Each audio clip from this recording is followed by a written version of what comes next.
bit, please. Well, yes, sir. Likewise, generally you don't see fishing in submarines either, sir.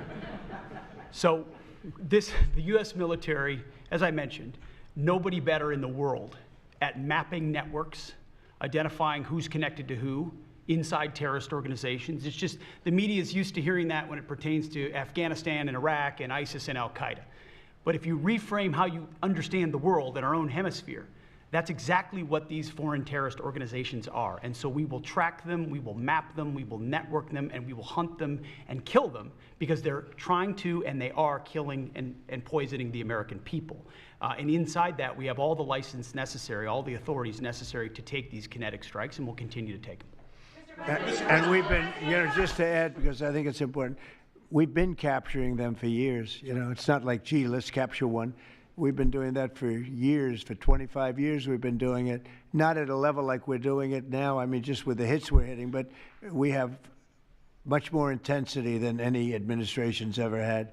But we've been capturing these boats for years, and they get back into the system, and they do it again and again and again, and they don't fear that. They have no fear. The thing I can tell you right now, it's very hard to find any floating vessel right now on the Pacific or in the Gulf, and I would like to call it by its official name, the Gulf of America, another little triumph of the Trump administration.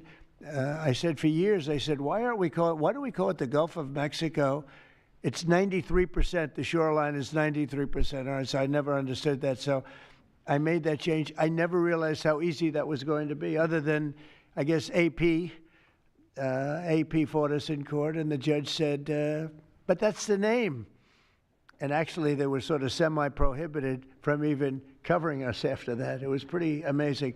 But we have the Gulf of America, and there are very few boats, very, very few boats, not even fishing boats, to be honest. I don't want to do that to the fishing industry, but it's been so effective. And our sea drugs, as they call them, they use the term sea drugs, the drugs coming in by sea, are like 5% of what they were a year ago, less than 5%. So now they're coming in by land, and even the land is concerned because I told them that's going to be next. The land is going to be next. And we may go to the Senate, we may go to the, Congress and tell them about it, but I can't imagine they'd have any problem with it. I think, in fact, while we're here, I think it's a good idea, Pete. You go to Congress, you tell them about it. What are they going to do? Say, gee, we don't want to stop drugs pouring in. They're killing 300,000 people a year. I think that's the real number, 300,000 people a year. So between that and my discussion with President Xi, I think we have never made progress like we've made. The sea drugs are almost dead, and they can't come in that fast from the land. And the land drugs are much more dangerous for them. It's going to be much more dangerous. You'll be seeing that soon. So that's the way it is. Yeah. Go ahead, please. Yeah, go ahead, please. With the glasses, go ahead. Thank you, Mr. President. Good. I wanted to ask, what's your reaction to Representative Dan Goldman calling on NYPD to arrest ICE agents who he says are acting illegally? He says they are illegally assaulting people and illegally detaining people at immigration courts in New York. Well, I know Dan, and Dan's a loser, you understand. He's a guy that doesn't have what it takes. He's been trying so hard, and they're exhausted. I mean, it's so ridiculous, right? A suggestion like that. So, they're just trying so hard, and it's not working. They've even now started imitating me, of all people. They want to imitate me, and they start using foul language, but they use too much of it. You can't use the F word 7 times in one sentence. It doesn't work. It might work once every 7 news conferences, but you can't do it. You can't do it 7 times in one sentence. So I don't know. They're really they're in big trouble, that party. Go ahead. Mr. President. Some alleged smugglers have survived some of these recent strikes and been sent back to their home country. If they're terrorists, why not just arrest and detain them? Go ahead. 2 points on that. First, when I served in Iraq in 2005 and 2006, we used to, in sort of a gallows humor way, talk about the Iraqi catch and release program, the reality that we would catch a lot of people, hand them over, and then they would be recycled back through, and we'd have to recapture them or attack them again. And that's why changing the dynamic and actually taking kinetic strikes on these boats ought change the psychology of these foreign terrorist organizations. To those two that survived the shot on the semi-submersible, think again, compared to Iraq and Afghanistan, the vast majority of people that we captured on the battlefield, we handed over to the home country. Did we always like how it shaped out? Sometimes we did, sometimes we did not. But 99% would go to the Afghan authorities or the Iraqi authorities. So in this case, those two, they were treated by American medics and handed immediately over to their countries where they came from, hopefully to face prosecution, which is a very standard way of handling something like this. And you'll do that with future survivors, anyone else who survived? We've got protocol of how we'll handle it. Not that guy, he's so hopeless. Go ahead. Go ahead. Yesterday, there was a vote at the Knesset on annexing the West Bank. Do you see it as a challenge to your peace efforts? Could you say that louder, please? Yes, yesterday there was a vote at the Knesset in Israel on annexing the West Bank. Do you see it as a challenge to your peace efforts? Will you answer that, please? Because I cannot understand the words you're saying. Where are you from? Where are you from? You're from France. Beautiful accent, but we can't understand what you're saying. Huh? She said a vote at the Knesset on the West Bank. The West Bank is, don't worry about the West Bank. Israel's not going to do anything with the West Bank, okay? Don't worry about it. Is that your question? They're not going to do anything with the West Bank. Don't worry about it. Israel's doing very well. They're not going to do anything with it. Yeah, please, go ahead. Thank you, President Trump.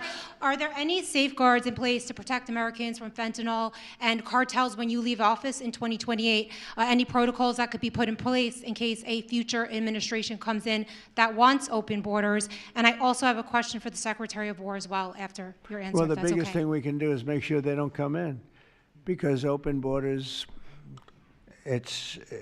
they would destroy. It's amazing that our country is even surviving with what we went through, coming in by the millions and coming in from the wrong places. You know, I know all these people that run these countries, and they're smart. They're very street smart, and they're not sending their best, you know. They're not sending, they're taking them out of their prisons and their mental institutions, as I say over and over again. They're the drug dealers. They're the drug addicts. They're people that don't work. I mean, the best of them are people that don't work. They don't work. They're on welfare, their form of welfare, which is tiny. You know what their form of welfare? They give you a piece of paper. They give you nothing. But they want people that work. They don't let those people come out because they want those people. You know, they cherish those people. Those are the people that make their country run. They give us all of the people that don't work and are murderers. 11,843 murderers came in. 11,800, many of them committed, more than 50% committed more than one murder. Now, why do we want them? Why would Biden and that group of thugs that he had working for him, why would they accept these people?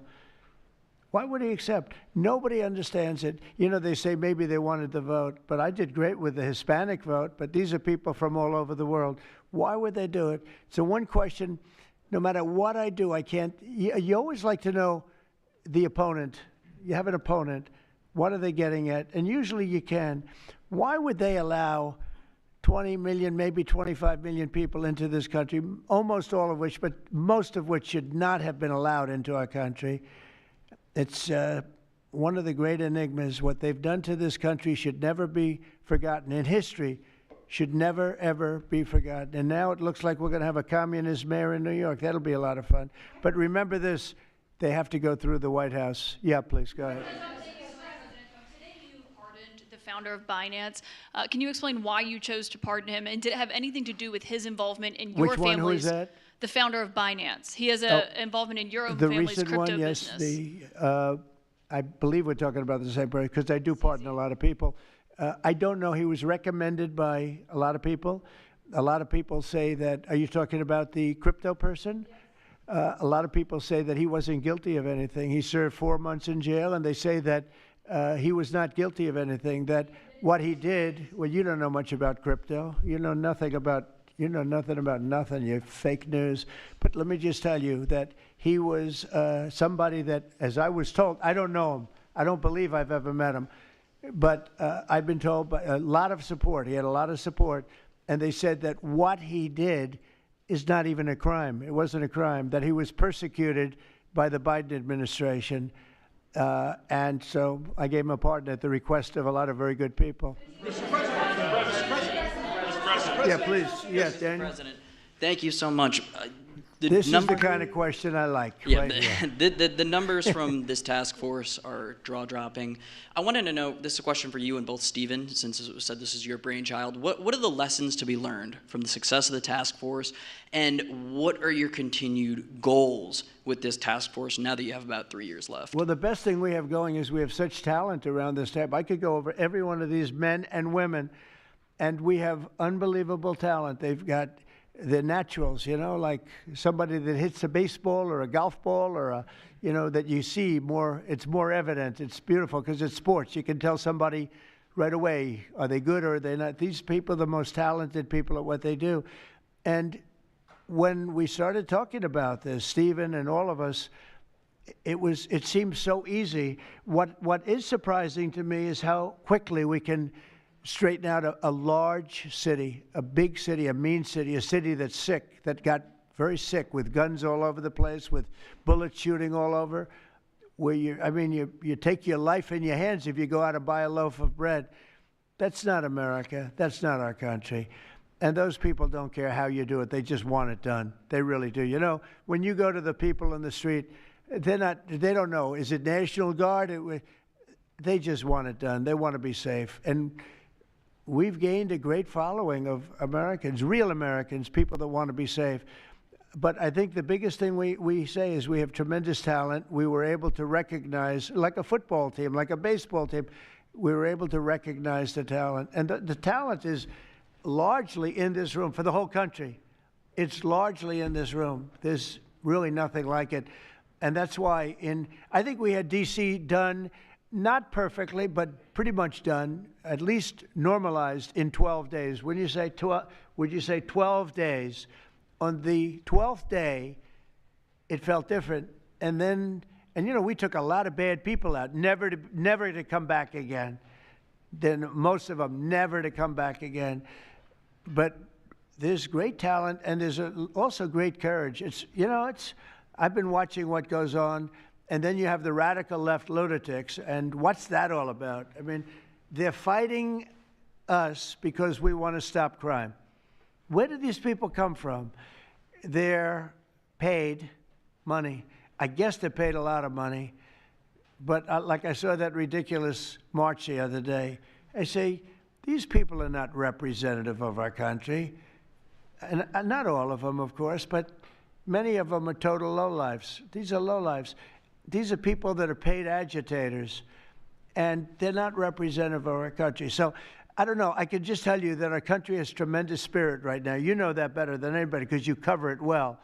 But we have a lot of people that are very happy right now with the direction. They did a poll the other day. The direction of our country is better than it's been in 37 years. And I'm upset because I think it should be better than that. I actually said we should be better than that. So, you know, thank you very much for your question. Brian? Brian? Mr. President, yes. Thank you, Mr. President. You guys have done an amazing job in Memphis. Thank you. Some of those numbers are staggering, and we've gotten message on social media wanting to thank you for that. But I think, can you talk about the number of missing children you guys have discovered in Memphis? That's amazing. Well, it's hundreds of thousands were lost through Biden and the Biden administration, and we are getting a lot of them back, but they're either dead, they're slaves, they're captured in some form. But think of it, hundreds of thousands we're talking about, not even believable. And they came in through the border, they were sold, they were bargained for, and this was all Biden, meaning Biden and Obama, the same mentality, frankly. I think it's the same mentality. Let me tell you, Barack Hussein Obama was a lousy president. A lot of bad things happened. Remember when they used to talk about Trump with the jail cells? Well, he built the jail cells for the children. He built those jail cells. Remember that came out? But, sir, they were built in 2014. You remember when that came out? After me going through that stuff for about 2 weeks, and then they found out it was Barack Obama that built those jail cells.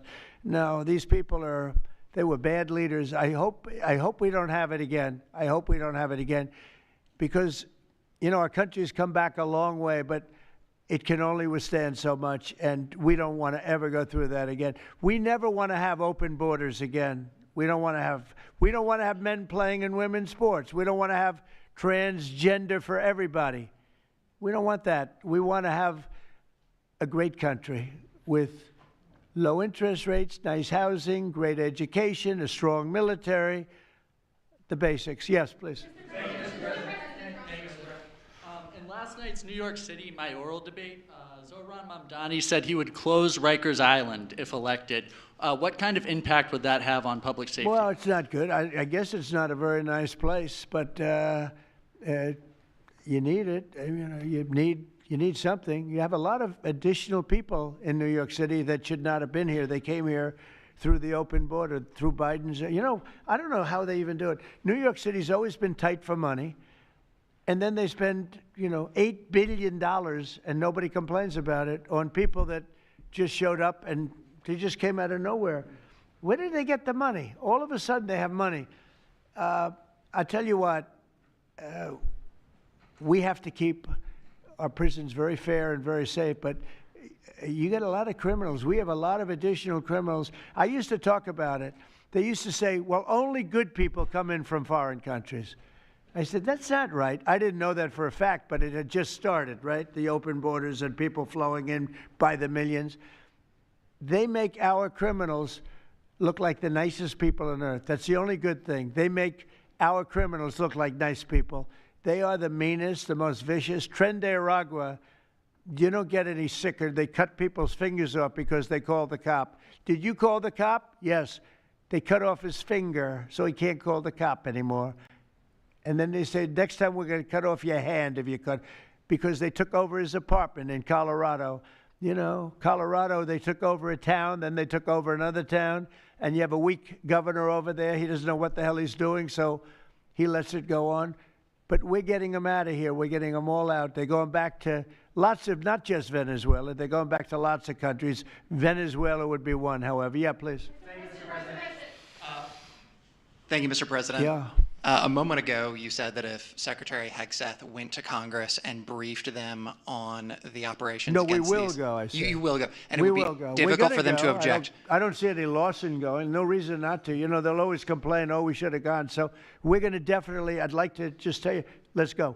We'll go. And Mr. We're going to President- tell them what we're going to do, and I think they're going to probably like it, except for the radical left lunatics. And Mr. President, if you are declaring war against these cartels and Congress is likely to approve of that process, why not just ask for a declaration of war? Well, I don't think we're going to necessarily ask for a declaration of war. I think we're just going to kill people that are bringing drugs into our country. Okay? We're going to kill them. They're going to be like dead. Okay? Mr. President. Yeah. Mr. President. Yes, red hair. Thank you. Beautiful red hair. Thank you. I'll tell my hairdresser that. She'll love it. This is a question for both you and the Secretary of War, Mr. Hegseth. Who are you with? I'm with the Center Square. We're a newswire service.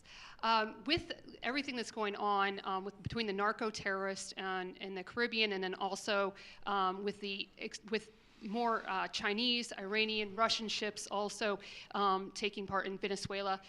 Are you have any plans of expanding operations out of Roosevelt Roads and in fact placing some home porting some ships there? Yeah, go ahead, Pete.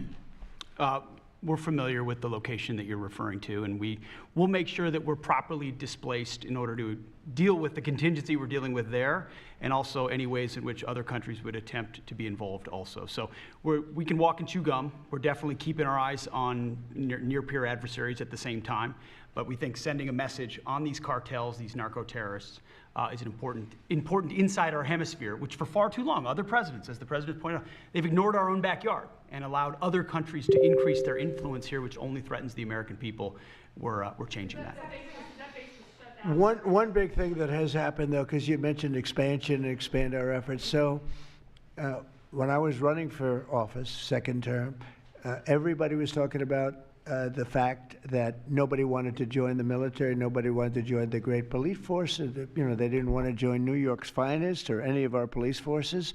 They didn't want to join anything having to do almost like with the country with the uniform. We are setting records with the Army, Navy, Air Force, Marines, Space Force, Coast Guard. We're setting records. We've never had anything like it. And I'll tell you when it started, November 5th. We didn't even have to wait till January 20th. They saw spirit. And now we have people coming in that are, it's unbelievable. And if we wanted to increase our military force, if we wanted to increase any one of these, including police forces, they can now get men. People didn't want to be policemen and women. They didn't want to be firemen and women. They didn't want to go into the military. We were having tremendous recruiting problems, and now we're setting records. We literally, last year at this time, you were doing stories that the recruitment was a disaster. We couldn't get men and women to go into the military. Now we have such an overabundance. We've never had, I mean, it's, as I understand it, it's like record-setting recruitment. This is in less than a year. It's been amazing. So this is a good time to expand if we want to do it, and I think we should. I think we should, and we probably will. Yeah, please. Yeah. Blue. A couple questions for you. First for you and Secretary Hegseth. Is the administration supportive of sending National Guardsmen to cities for the express purpose of aiding deportation and immigration enforcement efforts? To expand deportation efforts? Sending National Guardsmen to U.S. cities for the express purpose of aiding deportation and immigration enforcement What we've done so far is stand alongside federal law enforcement in every way, facilities and personnel, but also we have a great deal of lift inside the military. We're able to move assets in a way that no other aspect of the U.S. government can. And so where we can rapidly assist with mass deportations, we have been happy to do that. And then one more question, if I may. Is the administration at all supportive of potential measures to crack down or regulate or even ban apps that track ICE agents' locations? What do you mean by that? Like specific apps that are used to track the location of ICE agents? I guess we'll do that. I'm not a big app guy. I'm not into that too much. I think Pam might be it. Let's go. Yes. Give me a good answer there. Yes. These organizations, President Trump, are coming in and their apps to track our federal law enforcement officers, and it jeopardizes their lives, where they're going to be, their location. And we've actually been working really well with the tech companies who have been cooperating because they don't want our law enforcement officers to get injured. So yes. Well, I mean, I see it with ICE, where they're having, you know, where they define where they live, who they are.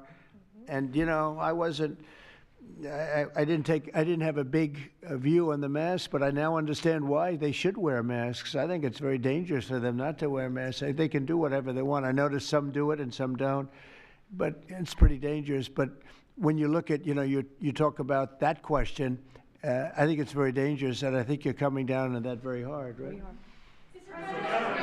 Yeah, please. Sir, Mr. President. Go ahead. Thank you, sir.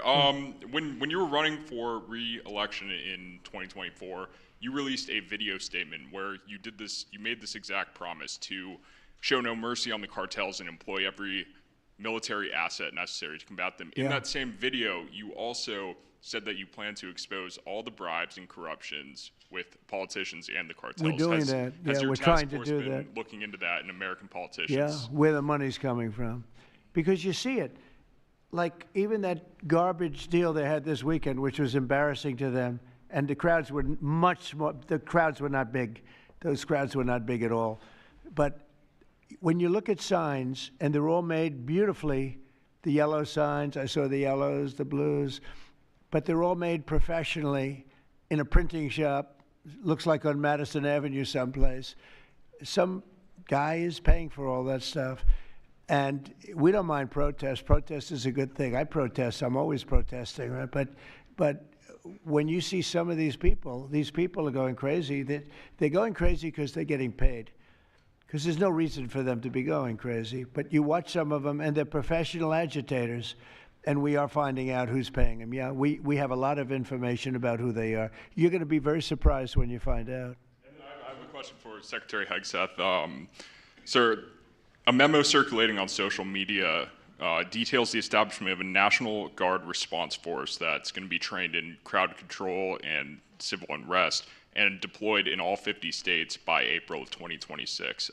Can you verify the authenticity of that memo, and do you have any more information on the operations? I'm not going to answer particulars on something that may be in the planning process, but we definitely do have multiple layers of National Guard response forces, whether it's in each state, whether it's regionally, whether it's Title 10 active duty, whether it's Washington, D.C. We've got a lot of different ways that constitutionally and legally we can employ Title 10 and Title 32 forces, and we will do so when necessary. Thank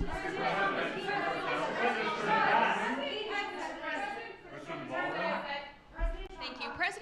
President Putin basically said today that Russia is immune from U.S. sanctions. He said that it would not impact the Russian economy in any serious way. Is he Good. wrong? I'm glad he feels that way. That's good. I'll let you know about it in 6 months from now. Okay. Let's see how it all works out.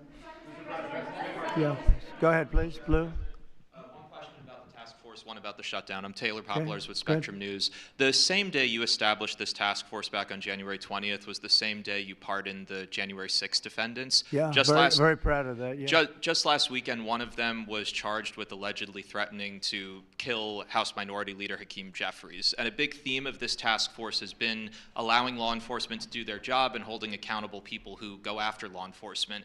Do you worry that your actions back on day one undermine what this task force is trying to accomplish? No, you have thousands of people that we're dealing with, and if one goes haywire, look at what this guy in Virginia said, where he wanted to kill his opponent. He's going to kill his opponent. He's going to kill his opponent's children and I think wife, and he continues to run. And the Democrats continue. He's running for Attorney General in Virginia.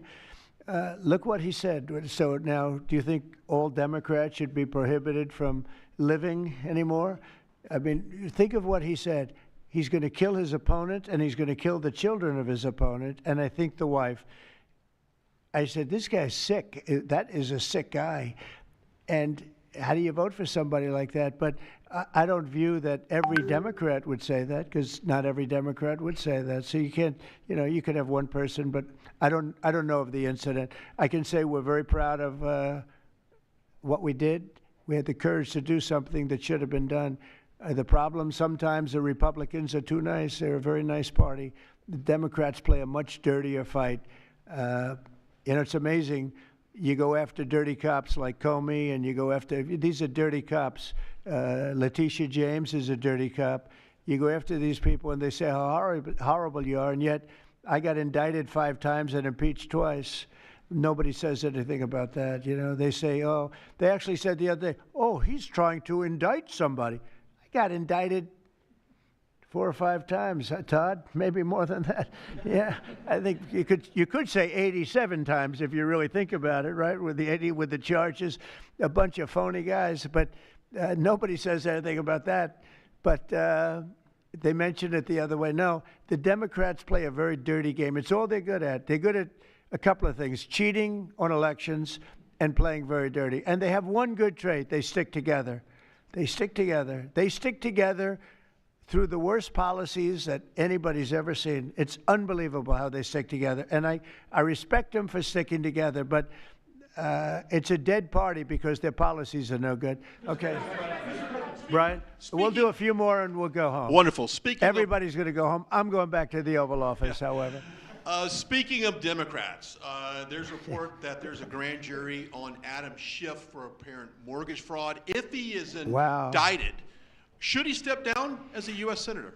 Well, I'm not going to comment on that. I would just say Adam Schiff is one of the lowest forms of scum I've ever dealt with in politics. He's a horrible human being, very dishonest person. I have no idea what's going on. You tell me that he's going to be indicted. I don't know. You could ask Pam. I don't know if she could say it. Probably you are allowed to say it, but I wouldn't know about that. I can only tell you he's a very bad. I think he's actually a sick person. Do you want to talk about that? We're not going to comment on any grand jury that's open. We can't legally. I don't know.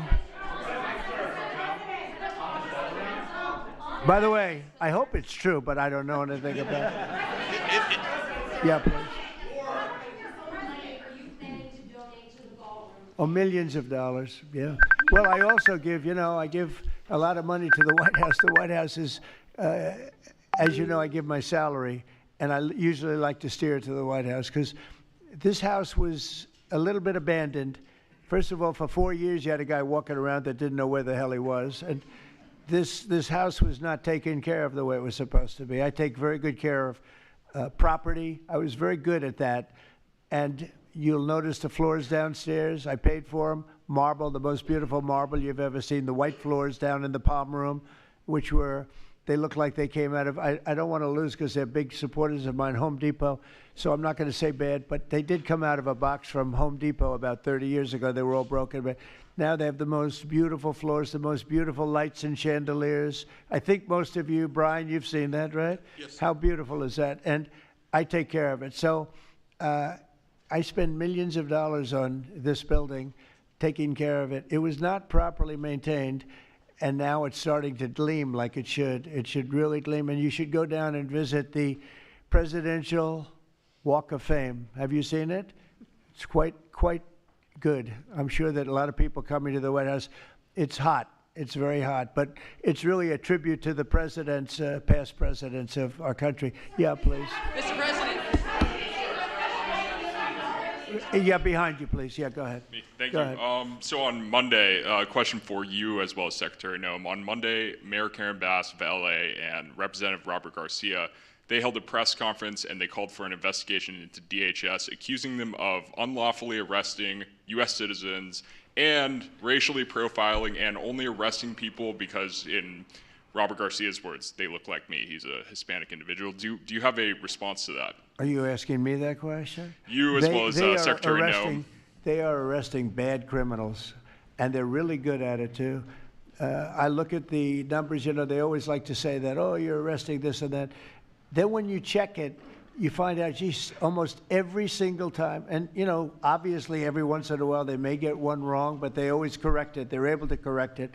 But they are arresting really bad people. They're arresting people that kill, people that would cut your throat and not even care about it. These are brave people, and it's very dangerous. And if they go even a little bit too far, they get into trouble, you know, which is a shame. I protect them, but they get into trouble. But they're arresting very serious criminals, and they're getting them out of here. Okay, one or two more. Doug, do you have a question? I'd love to have Doug have a question, our great photographer, because he's such a great guy, and he might be the most talented person over there. I don't know. Go ahead. Let's hear your question. This guy's a real beauty. On the cartel strategy, hearing you talk about it as a war, hearing Secretary Hegseth talk about defeating and destroying and the comparisons to ISIS and Al-Qaeda, those efforts took American troops being engaged in foreign countries. Do you think that's ultimately where this is headed with the cartels, having American troops in countries like Venezuela? No, the cartels are very bad. They have a lot of bad people coming in. They were interviewed recently, and they were asking people what their problem was, and one guy said, yes, I'm up for murder. Didn't know what he was saying, obviously. You know, I'm sure his lawyer was not thrilled with his statement, but no, they're rough people coming into those cartels. Those cartels are rough. You look at what happens, the trip up is horrible, especially for women. They're being killed, they're being raped at levels that nobody thought even possible. In my opening speech, I mentioned that, but in a very light way. I mentioned the word rape. Then I found out that you take a look at what happens in those cartels. It's horrible what's going on. And we're doing the world a big service by just telling them, you know, you don't have too many cartels now because they know when they get up here, they're going to be stopped.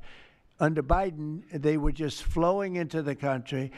It didn't matter what you were, where you came from, what you looked like, what your record. They didn't check records. Millions of people came into this country that should not be in our country right now. We've gotten a lot of them out. It's the single biggest problem that we were given. Inflation, I've already taken care of. Economically, the country is the strongest it's ever been. Thank God for tariffs. If we didn't have tariffs, we'd be a third world nation. But thank God for tariffs. We're the richest nation in the world now because of tariffs. And we're able to economically protect ourselves, and we're able to really protect ourselves from a national security, you know, situation. But we have cartels that, you know, somebody came up with the word cartel. I won't tell you who that person was, but you got a lot of bad people in the cartels. And you could look at a country like Mexico, and I really respect the president. I really respect a lot of the people over there, but a lot of the leadership. But they are in fear in their own country because those cartels are running those countries, okay? And that includes Colombia. Colombia is a drug den. It's a drug den, and it has been for a long time. You got a lousy leader over there right now, bad guy, a thug. But they make cocaine at levels that we've never seen before, and they sell it back into this, and they're not going to get away with it much longer. We're not going to put up with it much longer. Colombia is very bad. Mexico is run by the cartels. I have great respect for the president, a woman that I think is a tremendous woman. She's a very brave woman. But Mexico is run by the cartels, and we have to defend ourselves from that. Go ahead. Let's go with you. Go ahead. Let's listen to this beauty. Shutdown by the time you return from your trip to Asia? Do I expect to have it resolved by the time I return? I don't know. I said long ago we shouldn't have been in this problem. This was September 28th. It came due in Biden's regime, and before the election, September 28th, and they pushed it off into the future. And I was running when they did that. And when you're running, you know, but I did say, what the hell are they doing? That and debt ceiling. You know, they also pushed the debt ceiling past the election date, so that would mean the next president has it. But I did say that I think the Democrats have gone totally crazy, and you don't know what they're going to do because they don't care about the people. They don't. I really think they have no leadership. They have a lot of very low IQ people. Jasmine Crockett is a low IQ person. A lot of them are. I don't want to insult too many of them, but a lot of them are. They have no rudder. I don't think they know what they're doing right now. You know, they've never done this before. They always agreed to go and, you know, called an extension. Let's do an extension and talk. Even today, look at what happened today. They wouldn't even, they don't want to pay the people that have worked. And, you know, this was supposed to be this was a test. And they wouldn't pay the people that have been working. They said, no, we don't want to pay them. This is all the Democrats. Now, all we need is 5 Democrats. And I know a lot of Democrats that are saying they're more than 5. Probably not that many more than 5, but they're more than 5. And all we need is like 5 Democrat votes so we open our country again. Sad, though, we have the greatest economy in our history. We have the highest stock market. All these things are rocking. We will have, by the end of my first year, more than $20 trillion of investment. The all-time record is $3 trillion. I think it's China. We're going to have $20 or $21 trillion. We've never had anything like it coming in because of tariffs. The money pouring into our country, the plants that are opening, AI, automobiles, everything. And the Democrats want to close our country. They're really, you know, they say deranged. They are. They suffer. I guess it's Trump derangement syndrome, which I think is going down now as an official condition by the doctors. I think they get paid extra money if they handle it because it's more difficult to handle than a normal mental disease. But you know what? They really should approve an extension, get the country back to work, get the people paid. And, you know, it's very simple. You just don't know what's going on. There's something wrong with them. Yeah, it's sad, actually. Have you raised the full $300 million needed to fund your? Have you raised the full $300 million needed to fund your ballroom? And how much specifically are you donating to this construction project? I think $350 million. All donor money and money that we put up. We've raised. It's going to be. It's going to cost right in the neighborhood of $300 million. It's been expanded and made absolutely. It'll be the most beautiful ballroom anywhere in the world, I think. And how much specifically are you donating to it personally? How much am I donating? I won't be able to tell you until I finish, but I'll donate whatever's needed. I'll tell you that. Do I have a name for the? I won't get into that now. Mr. President? Yeah, go ahead, please. Without their first full paychecks, federal workers. By the way, a friend of mine, talking about donors, a friend of mine, a man that's great. I'm not going to use his name unless he lets me do it. Susie can tell you about this, but he called us the other day and he said, I'd like to contribute any shortfall you have because of the Democrat shutdown. I'd like to personally contribute any shortfall you have with the military because I love the military and I love the country. And any shortfall, if there's a shortfall, I'll contribute it. And today he sent us a check for $130 million. I would love to tell you he doesn't really want the recognition, if you want to know the truth, but he gave us a check for $130 million, which was sort of a shortfall, yeah. And that's going to go to the military, yeah. Is that the correct number? $130 million. That's what I call a patriot. Okay, thank you very much, everybody. Thank you. Thank you.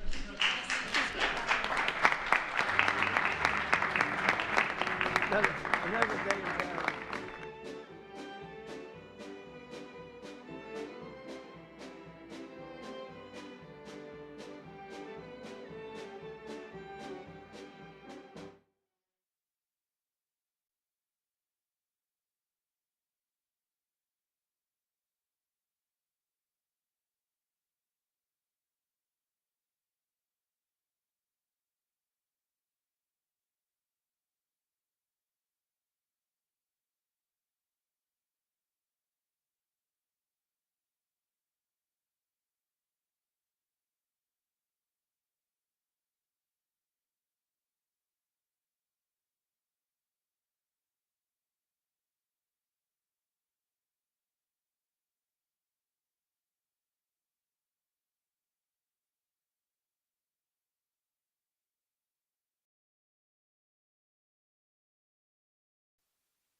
Well, thank you very much. It's an honor to have a friend of mine, a very good friend of mine. We've become friends, actually, through the trials and tribulations of everything.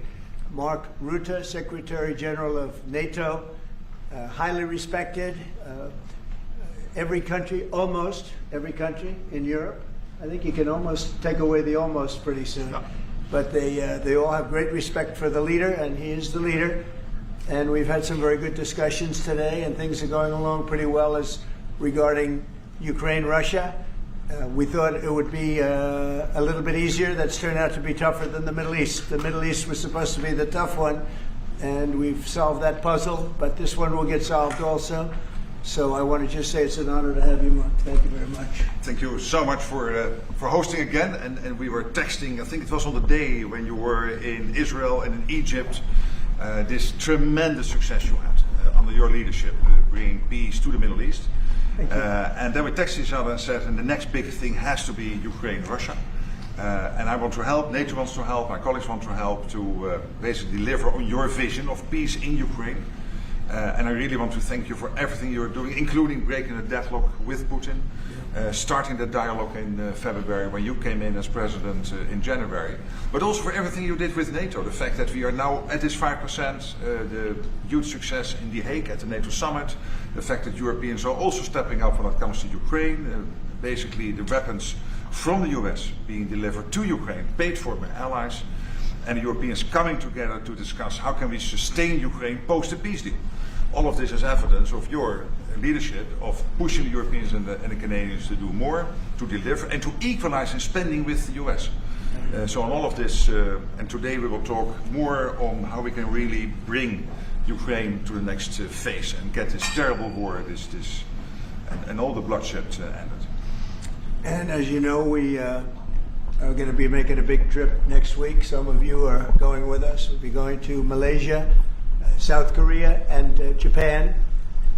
In South Korea, I'll be meeting with President Xi of China. We'll have a pretty long meeting scheduled. We can work out a lot of our questions and our doubts and our tremendous assets together. So we look forward to that. I think something will work out. We have a very good relationship, but that'll be a big one. We canceled the meeting with President Putin.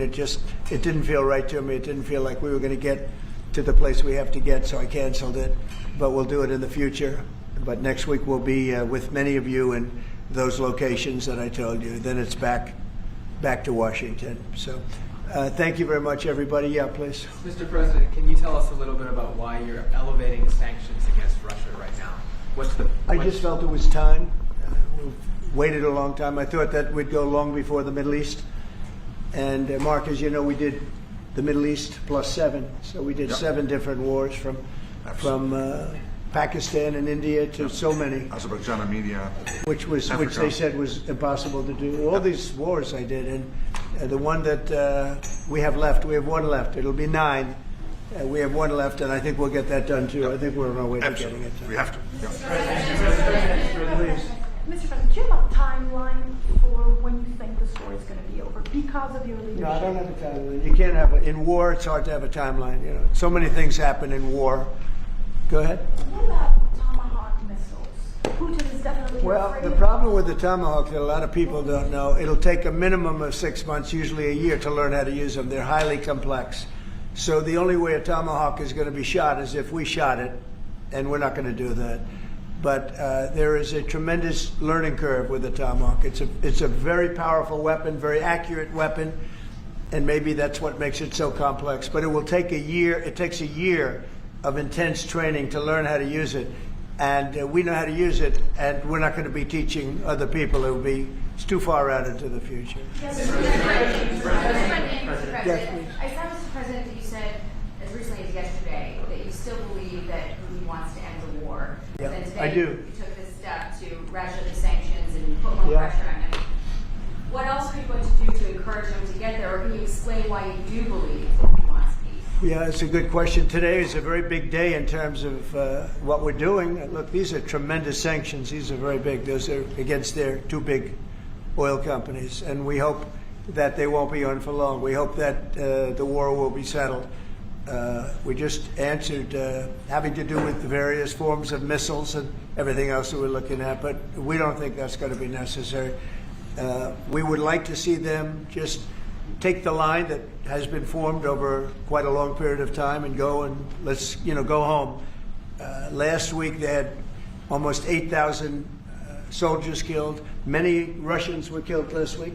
Many Ukrainians were killed last week. We think it's ridiculous and would like to have it end. Why do you think you want peace, though? Why do you still believe that? I think they want peace. I think they both want peace at this point. It's been, it's almost 4 years. You're going into 4 years. And if I were president, it never would have started. But yeah, it's time. Mr. President, on the shutdown, do you plan to meet with Democrats before you head to Asia? And if not, why not meet with Democrats? Well, I think it's a shame that it's shut down because we have the greatest economy, as you were saying before. We have the greatest economy in the world right now, by far, the United States. We have almost 18, now it was 17, now it's $18 trillion being poured into our country, and it's no time for shutdowns. I don't think it's affecting what we're doing, but it's too bad for a lot of people. We have a lot of good people that aren't working right now that should be, and it's because the Democrats want to try and renegotiate a deal that they had negotiated. They want $1.5 trillion given to illegal immigrants who came into the country, and it's going to hurt the health care of citizens of our country that have been paying into it, that have been working hard for it, that really deserve it. So we're never going to do that. It's not going to happen. And I will tell you, there are a lot of good Democrats that really want to make a deal. And I think all we need is 5 Democrats because we have a great support on the Republican side. So I think we need 5 Democrats, and there are a lot of them that want to make a deal. So I think at some point, common sense will prevail. Yeah, go ahead, you can finish up. On the drug boat strike, the Eastern Pacific, Yeah. can you explain to us what that was about, how it was conducted? Yeah, sure. Well, they had one today in the Pacific.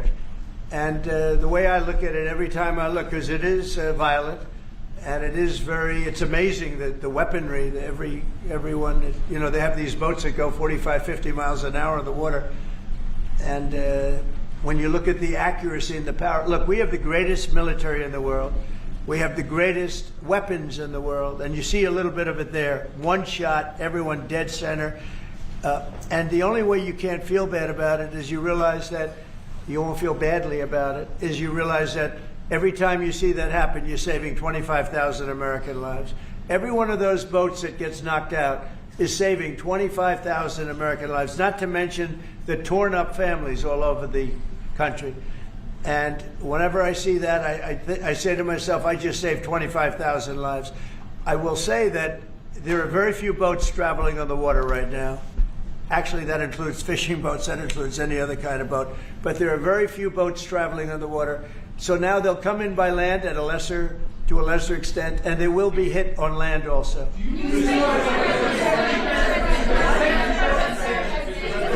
Go ahead, in the back, please. Do you have legal authority if they do come?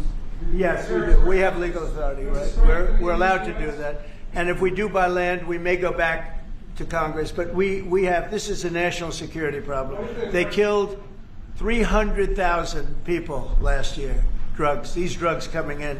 They killed 300,000 Americans last year, and that gives you legal authority. We have a national security, really, I will say this. When you look at the people we're dealing with, and we know them, we know the people coming in, we know the boats, we know everything else. We're allowed to do it. It's in international waters. If we don't do it, we're going to lose hundreds of thousands of people. Now, they'll be coming in by land a little bit more because they're not coming in by boat anymore. There are no boats in the water. There are no more boats. We know the boat almost immediately. You know, it's pretty unusual when you see somebody with a fishing rod and 5 engines on the back of the boat. You know, you don't need that to go fishing. Wait. And we will hit them very hard when they come in by land. And they haven't experienced that yet, but now we're totally prepared to do that. We'll probably go back to Congress and explain exactly what we're doing when we come to the land. We don't have to do that, but I think, Marco, I'd like to do that. You may respond to that if you want. Yeah, well, I mean, the question is, bottom line, these are drug boats. If people want to stop seeing drug boats blow up, stop sending drugs to the United States. But does it matter if it's in the United States? Well, these are all in international waters. Can you do a strike in the United States, or if we're well, that's a different matter. Now you're talking about a law enforcement matter. In this particular case, there are people traveling on international waters headed towards the United States with hostilities in mind, which includes flooding our country with dangerous, deadly drugs. And they're going to be stopped. And that's what's happening. And in the case last week, you saw there was a submarine. It was a submarine. It was a submersible. That's a drug boat all the way through. We know what these boats are. The president just said it. We track them from the very beginning. We know who's on them, who they are, where they're coming from, what they have on them. If you're running drug boats, you're in grave danger. And drug usage is way down. And drug usage coming from the sea, they call it ocean drugs, a little term that they use, the ocean drugs, is very close to non-existent right now.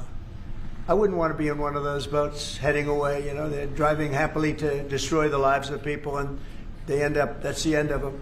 So the ocean drugs and the sea drugs, drugs by sea they call it also, that's almost down to nothing, as you can imagine. So they continue to come in by land at a little bit less because they see something is going to happen. They don't like it. They see something, and they're right, something very serious is going to happen. The equivalent of what's happening by sea. And we're going to Congress just to tell them what we're doing, just to keep them informed. So we have to do it for national security. We have to do it to save lives. Secretary Bessent said that Vladimir Putin had not been honest and forthright in his talks with you. Just wondering if you could tell us a little bit more about your feelings about that. And also, if I may, to Munir Rutte, just your thoughts on whether Ukraine should get tomahawks. Thank you. Well, I think that in terms of honesty, the only thing I can say is every time I speak with Vladimir, I have good conversations, and then they don't go anywhere. They just don't go anywhere. So in that sense, but no, look, he's fighting a war. He's in a war. That's two very competent sides, and that's the way war is. You never know with war, but I would say that it's time to make a deal. A lot of people are dying. You know, they're not Americans, but they're people. Their souls, and they're dying by the thousands, worst since World War II, and we really should stop it. And to your other question, yes. Please. Sorry, to your other question, this has been consistent from this president when we first met again after your re-election in Mar-a-Lago in November. You said we have to stop the killing. This is close to your heart, and this is your vision. That's why this war needs to end. When it comes to tomahawks or whatever system, it's up to individual nations to decide whatever they want to supply to Ukraine. NATO doesn't take a position, but I can assure you this. When the president called me in July and said we want to again send weapons into Ukraine, paid for by our allies, the Canadians and the Europeans, that was an important moment. And that is now taking place, and the ambassador, myself, we're working hard at this. already a couple of $1 billion of weaponry into Ukraine from the US, paid for by allies. So I'm not going to comment on about the Tomahawks, but when it comes to the US and all the support for Ukraine, it is there and it is close to the President's heart, and I know this. I will say this, and Mark can say it better than anybody. The European nations and Canada have really pulled together, and it's beyond even that. I mean, it's really beyond that. I was with the Australians, the New Zealanders, Japan, they all. If you want to really add them up, we could really add them up. But NATO, basically, European and Canada, and a lot of other nations, they've really band together. They are not happy about what's happening with Russia and Ukraine. They're not happy at all. Neither am I. Mr. President. Jeff? Sir, just changing this topic slightly, I see you've got the Yeah. model of the White House and the ballroom.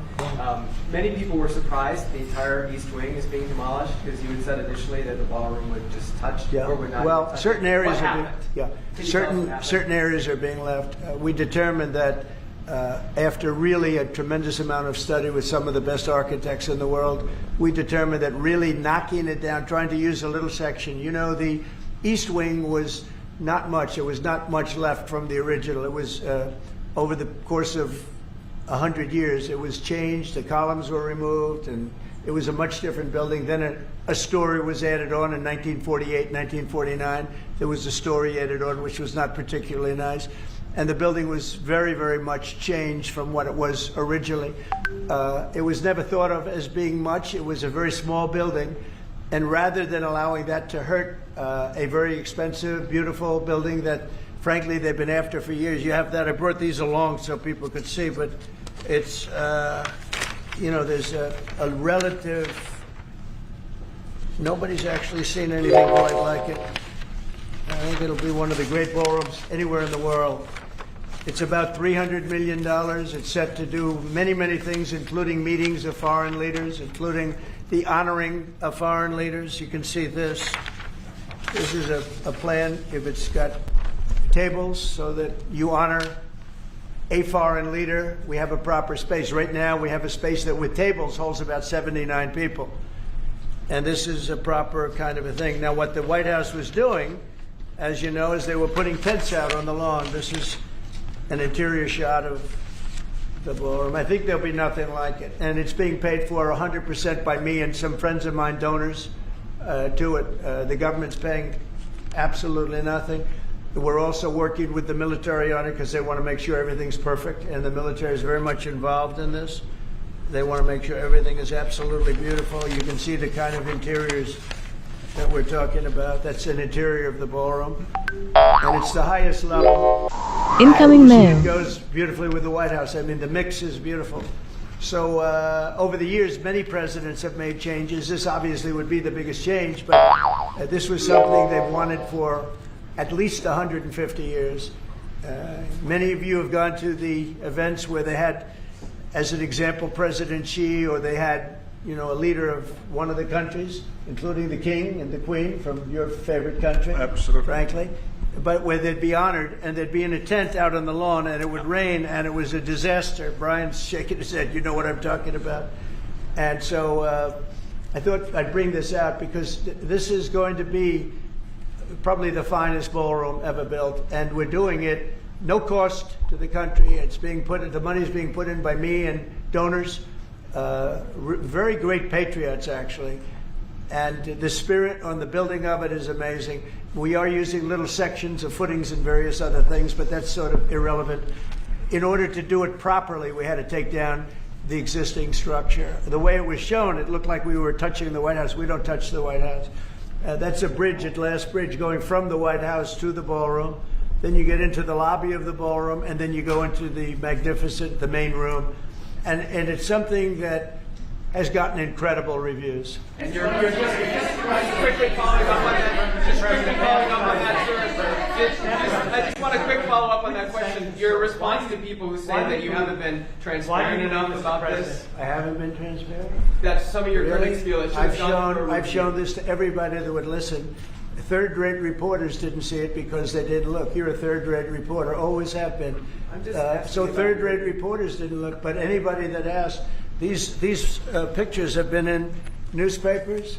They've been all over the place, and You know, we're very proud of it. It's gotten great reviews. It's gotten really great reviews. So I think we've been more transparent than anybody's ever been. Some critics believe, Mr. President, that the sanctions that you're announcing today will push Putin to the... Well, I don't know that they will. I think that they'll certainly have an impact. They're massive sanctions. It's sanctions on oil. The two biggest oil companies, among the biggest in the world, but they're Russian. They do a lot of oil. And hopefully it'll push, hopefully he'll become reasonable, and hopefully Zelensky will be reasonable too. You know, it takes two to tango, as they say, and we're going to find out. They hate each other. These two people hate each other. You know that better than anybody, and it makes it more difficult than it should be. This should be easier to do, but the level of hatred between Zelensky and Putin is very substantial. Could I add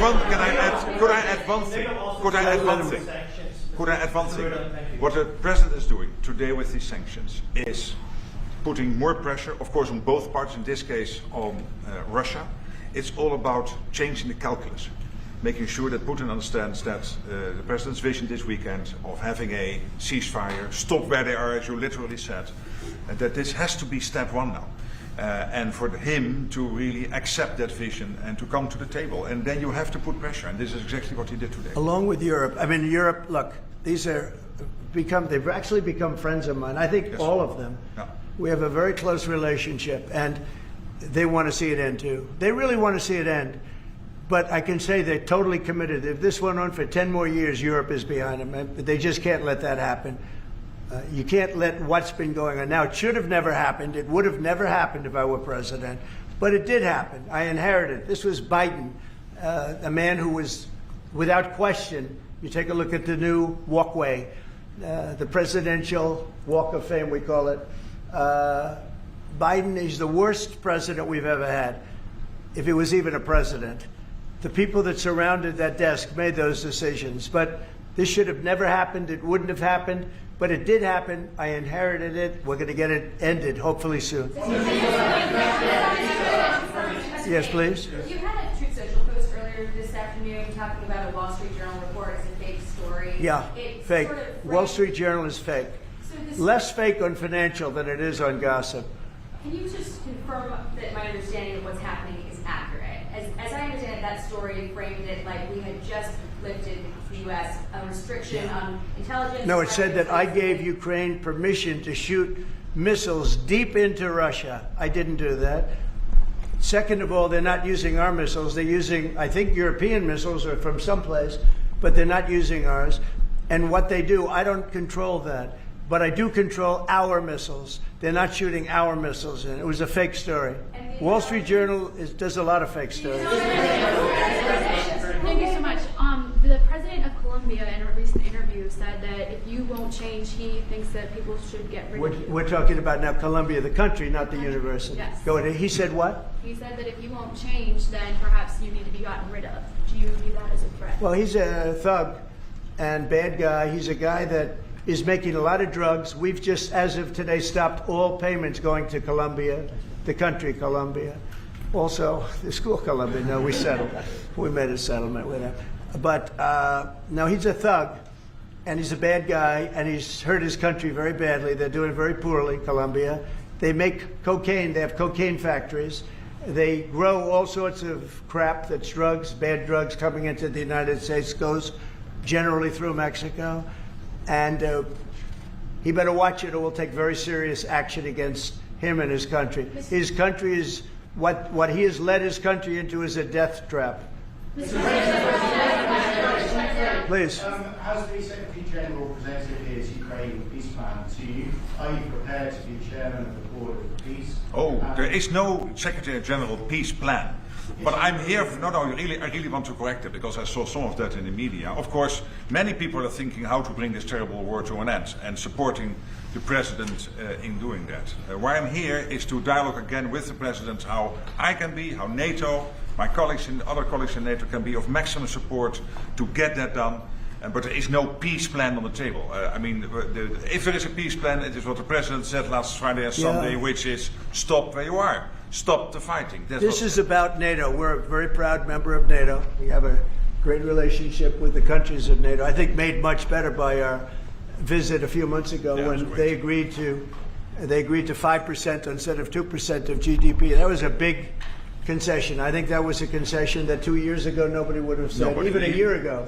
Even 9 months ago, before you were elected. Yeah, they would have said that's not possible. And the difference is they're paying 5% as opposed to not paying 2%. They were, a lot of them weren't paying, with the exception of Spain. I think you're going to have to talk to Spain because Spain is not a team player. So other than Spain, everybody's 100%. And you could solve the Spain problem very easily, I think, if you want. Brian, go ahead. Yeah, go ahead. Then we'll take Brian. Go ahead. The soybean farmers, are they going to be getting support from you soon? Yeah, well, they do. So what's happened, you could say with that, you could say with beef, with all of it. The beef, the ranchers, let's say, who have done a great job, have lost their shirts for many, many years. They've really been decimated. And I helped them a lot. I put tariffs on things coming in to the country, including beef. And that gave them a chance to finally have a decent industry.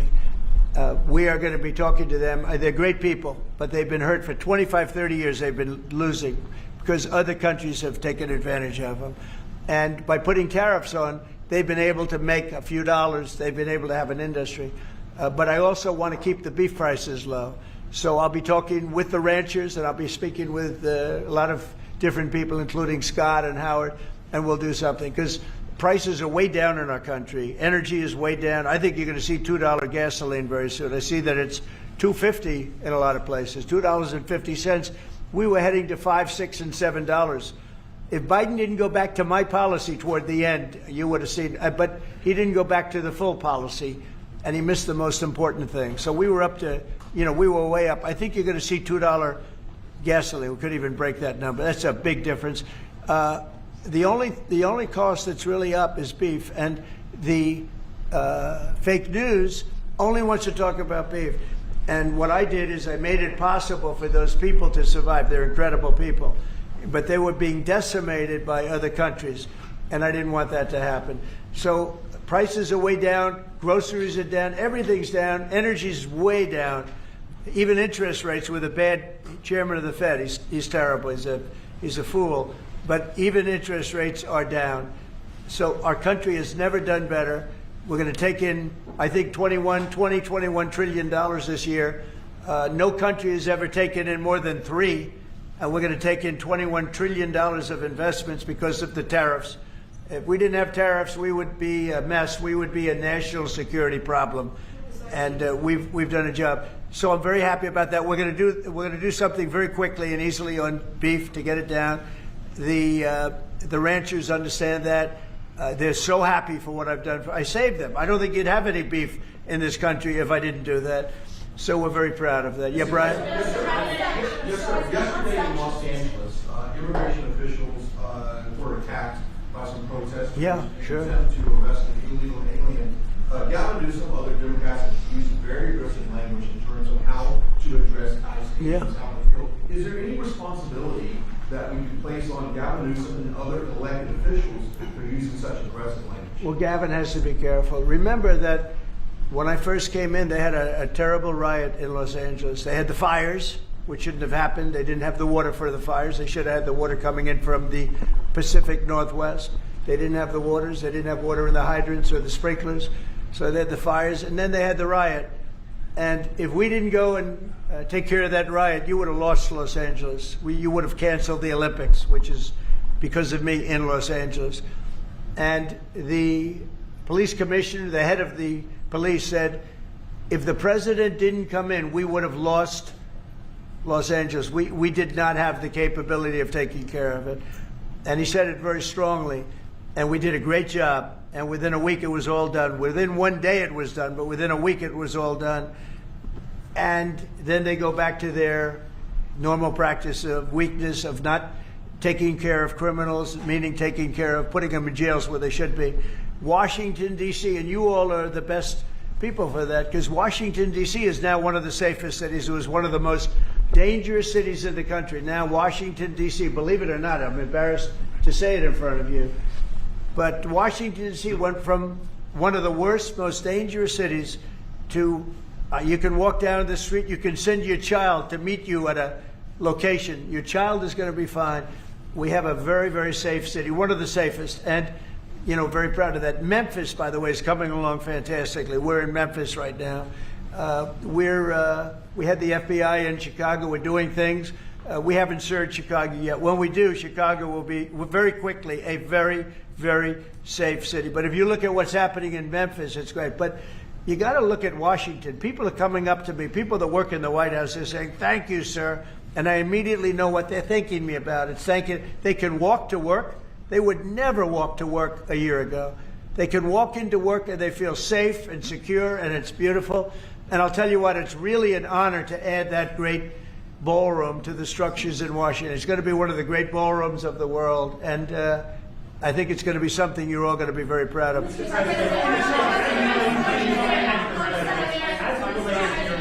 Coming up with President Xi, what do you hope comes out of that meeting? What deliverables? I think we'll make a deal. I think we're going to make a deal on the rare earth is the least of it. Look, the tariffs are much more powerful than the rare earth. The rare earth is a disturbance, but there's a lot of rare earth around. I'll tell you, I've had more calls on rare earth. We've got it. Everybody's. We'll make a deal on, I think, everything. I think we're going to make a deal on soybeans and the farmers. I think we're going to make a deal on maybe even nuclear. You know, President Putin in his call mentioned to me about nuclear, where we do a de-escalation, and I'm fine with that. I think it's good. I think it's a very appropriate thing. We have the most nuclear weapons. Russia's second. China is actually third by a long way, but they'll be even within 4 or 5 years. Too many. And we are talking about de-escalation. That's already being talked about. And I think we'll probably add China into the mix. Mr. President, can you convince President Xi to stop purchasing all of that Russian oil that's funding this war against Ukraine? Well, I think I'll be talking to him about it. I think it's a little bit of a different talk. India, as you know, has told me they are stop. You know, it's a process. You can't just stop it. But by the end of the year, they'll be down to almost nothing. That's a big thing. That was almost 40% of the oil. India, they've been great. Spoke to Prime Minister Modi yesterday. They've been absolutely great. China's a little bit different. You know, they're a little bit different relationship they have with Russia. It was never good, but because of Biden and Obama, they got forced together. They should never have been forced together, but they're a little bit forced. But they're by nature, they can't be friendly. They can't be friendly. By nature, I hope they are friendly, frankly, but they can't be. You should not have forced Russia and China together. And Biden did that, and Obama did that. They forced them together because of energy, because of oil. And so they are closer than they would normally be. I think I'll probably be talking about it. What I'll really be talking to him about is how do we end the war with Russia and Ukraine, whether it's through oil or energy or anything else. And I think he's going to be very receptive. He would now like to. I'm not sure that he did at the beginning. He would now like to see that war end. Do you think Xi plays an important role, Mr. President? Do you think Xi plays an important role in terms of inserting himself and convincing Putin, who he speaks to regularly, to stop the war? Yeah, I do. I think he can have a big influence on Putin. I think he can have a big influence on a lot of people. Look, he's a respected man. He's a very strong leader of a very big country. Yeah, I think he can have a big influence, and we will certainly be talking about Russia, Ukraine. Thank you, Mr. President. Liam Cosgrove with CRI. My question is actually for the Secretary General. Yes. Mr. Secretary, I don't know if you've seen this, but polling out of Ukraine shows a massive collapse in Ukrainian support for the war. A Gallup poll had it just 23%. That's less than a quarter. Zelensky came out today praising President Trump's proposal for freezing the front lines of battle as part of a ceasefire. He said that's a good compromise. So people view your coming here as, you're lobbying the U.S. government to continue its involvement in the war. You're obviously lobbying for more NATO weapons to be sent to Ukraine, but Ukrainians themselves don't want to fight the war. So how do you justify that morally? Well, I'm lobbying only for one thing, and that is to make sure that we end this war. And I don't have to lobby the president because we totally agree on this, and this is what he has been doing from day one. Everything he could do to break the deadlock with Putin, get a dialogue going, dialoguing also with Zelensky, and getting this war done. It's crucial. And the fact that the US is now supplying weapons into Ukraine, paid for by allies, is extremely important. And that's now happening since 2-3 months. About 2 billion moving into Ukraine. The war hasn't wound down. Why do you think that'll wind it down now? What do you mean? Do you think more weapons will wind down the war? No, I mean, there's more to be done. So what you need, what the president said this weekend, stop where you are, so basically do a ceasefire and then have all your discussions about territory and whatever. But first, stop the war. This is what you said on Friday and on Sunday. It's a war. I mean, your question's really a fair one. It's a war that should have never started. And you know how I feel about it. But it's a war that should have never started. And we're not selling any weapons to Ukraine. We're selling them to NATO. Yeah. Which is different from before. With Biden, he just gave $350 billion worth of weapons and cash right into Ukraine, and that was so foolish. But we sell them to NATO, and in theory, you can do what you want with them. It doesn't have to be Ukraine, but probably it is mostly. No, what nations are doing now is buying from this program and making sure that the supplies in Ukraine, so Europeans and Canadians. And for example, these are interceptors for the Patriot systems, crucial to protect the cities. Today, again, a Russian attack has killed children, at least seriously wounded children in kindergarten in Ukraine. So we need to make sure that the air defense systems are in place, and we need the US systems to do that, and the Europeans are paying for that. And this is exactly the type of actions we needed, and the president is doing that and trying everything to get this war to an end, starting with the ceasefire. Do you still believe that Putin wants to take all of Ukraine? I always felt that way. I always felt he wanted to. When I was in my first term, I was I was very close to him, relatively speaking. It was harder because of the Russia hoax. But I would talk to President Putin about Ukraine, and it was the apple of his eye. I'd say it was the apple of his eye, but it would have never happened. He knew the consequences were too great. When we had a rigged election and all of a sudden I wasn't there, he said, wow, I think he looked at Afghanistan, how horribly that was handled, so stupidly. And I think that really gave him a little additional, incentive. I always felt he wanted the whole thing, not a piece of it. But I think now he's willing to negotiate a little bit further, and I think he's willing to make a deal. We'll see. We'll see. We don't want him. We don't want him to have the whole thing. Right, please. Thank you, Mr. President. You have this big terrorist case before the Supreme Court. It's November the 5th. Yeah. You suggested you might actually show up to the Supreme Court. Yeah, I'd like to. I think it's one of the most important decisions we'll ever have for the Supreme Court. With tariffs, we're a strong, sound country. We're a nationally secure and internationally secure country. We're a very rich country. Without tariffs, it's a slog for this country, a big slog. I think it's one of the most important decisions in the history of the Supreme Court. And I might go there. I really believe I have an obligation to go there. We are doing so well as a country right now because of tariffs. And you have to understand, tariffs have been used against us for many years, decades. And just slowly but surely hurting our country so badly. That's why we owe $37 trillion. We owe that because other countries have taken advantage of us over many, many decades, And now we're a rich country. We're taking in money like we've never done before. Without tariffs, that would not be happening. And also, I solved, as you know, 8 wars. Of the 8, 5 of them, maybe even 6 of them, are because of tariffs. The threat of tariffs on these nations, if you want to fight, that's okay. India and Pakistan. If you want to fight, that's okay. But you're going to pay tariffs, and they're going to be very substantial. And we're in the midst of a trade deal. And they said, we don't want to do that. 2 days later, they call up, and they're not going to fight anymore. They have peace. But I've done that out of 8, I would say 6 times, 5 times, 6 times. Tariffs are vital to this country. And tariffs have been used against us by China, by every other country, and all we're doing is using them to negotiate fair deals. And as you know, we made a fair deal with Japan. We made a fair deal with all of Europe, the European Union. We made a fair deal with South Korea. These are countries that were taking so much money away from us, not sustainable.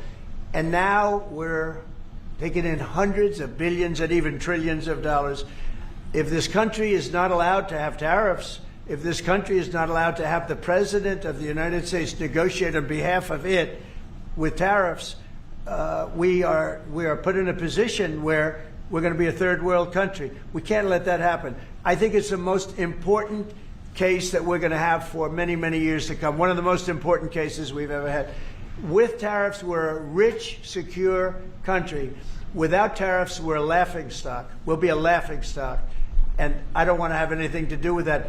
Thank you very much. Thank you. Thank you. Thank you very much.